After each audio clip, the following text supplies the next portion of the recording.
Hey guys, si Mons may meeting kahapon sa kanyang mahal na ina. Okay ang kanyang mind, nakarating siya doon, nakabalik.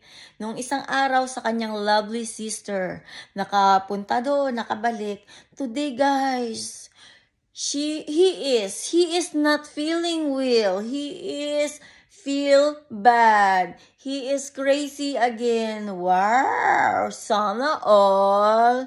Alam mo na naman yan, ang budol-budol na mga hinayopers, ha? Thinkers na naman yan. To bring Mons in the mental hospital because jag har diskit.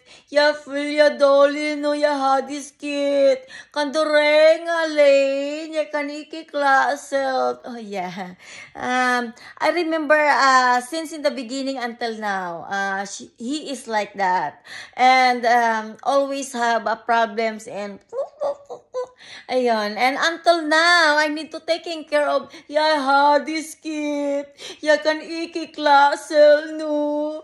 Kan du hjälpa mig att ringa Lane? Oh nga pala, no? That's my job in Denmark. Taking care crazy person.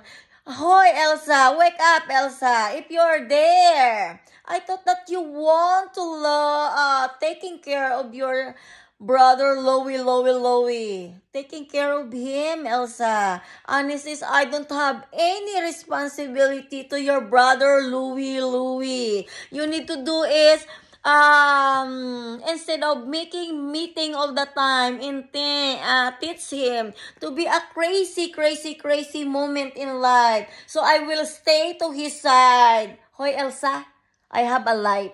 And I don't dream to be, a caregiver or au pair of your brother. That's your responsibility, Elsa. Just wake up and help him.